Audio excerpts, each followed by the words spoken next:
Emily Teacher here, and today we're going to read Elizabeth Blackwell MD. In the early 1800s, a woman in the United States had few rights. She was not allowed to vote. That would not happen for 100 years. She was not allowed to own property, and if she married, everything she possessed became the property of her husband. And if she wanted to work, she soon learned that careers in medicine or law were not considered appropriate for women. Only men were admitted to medical or law schools. Most people regarded this as perfectly normal state of affairs, but Elizabeth Blackwell was not one of them.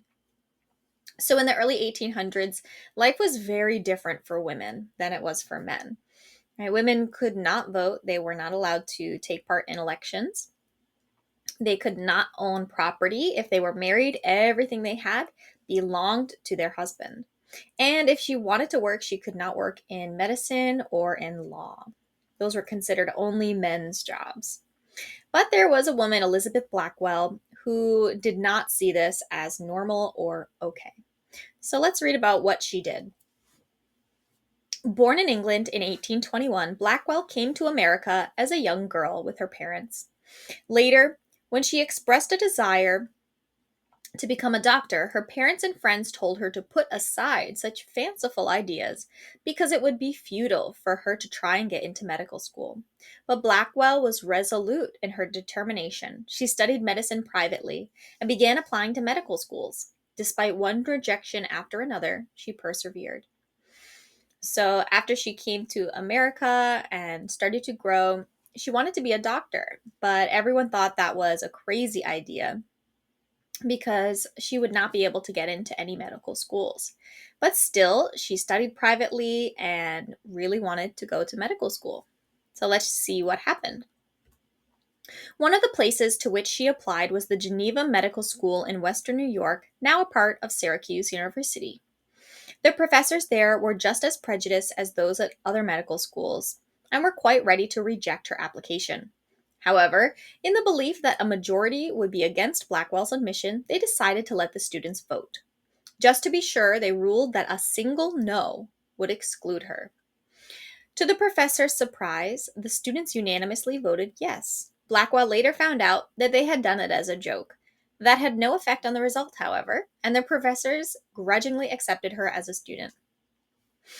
So she applied to the Geneva Medical School, and the professors agreed that a woman shouldn't be studying medicine.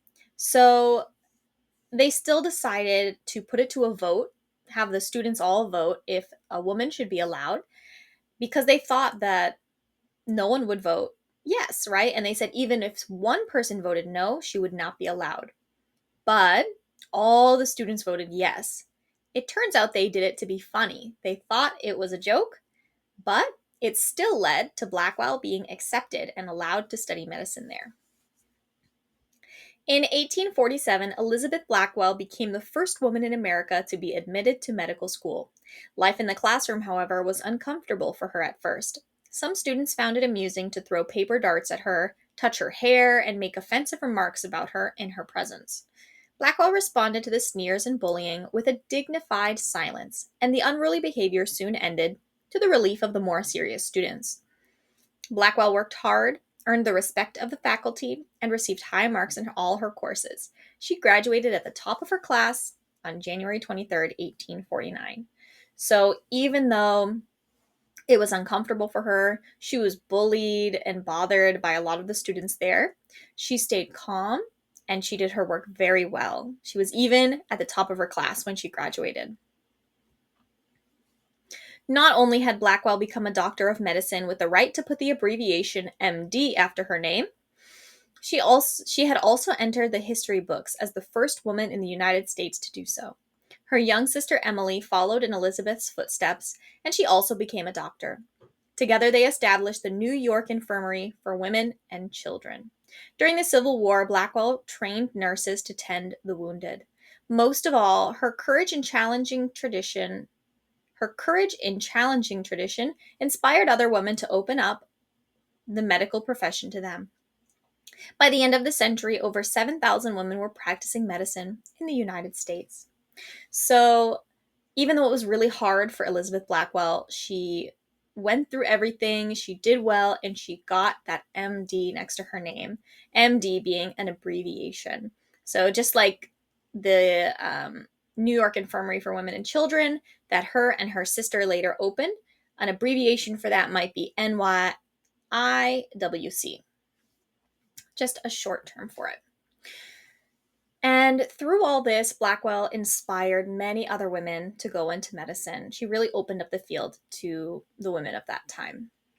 Thank you for reading with me today. We do have links that are related to each article. If you want the link for this story, you can find it down in the description below.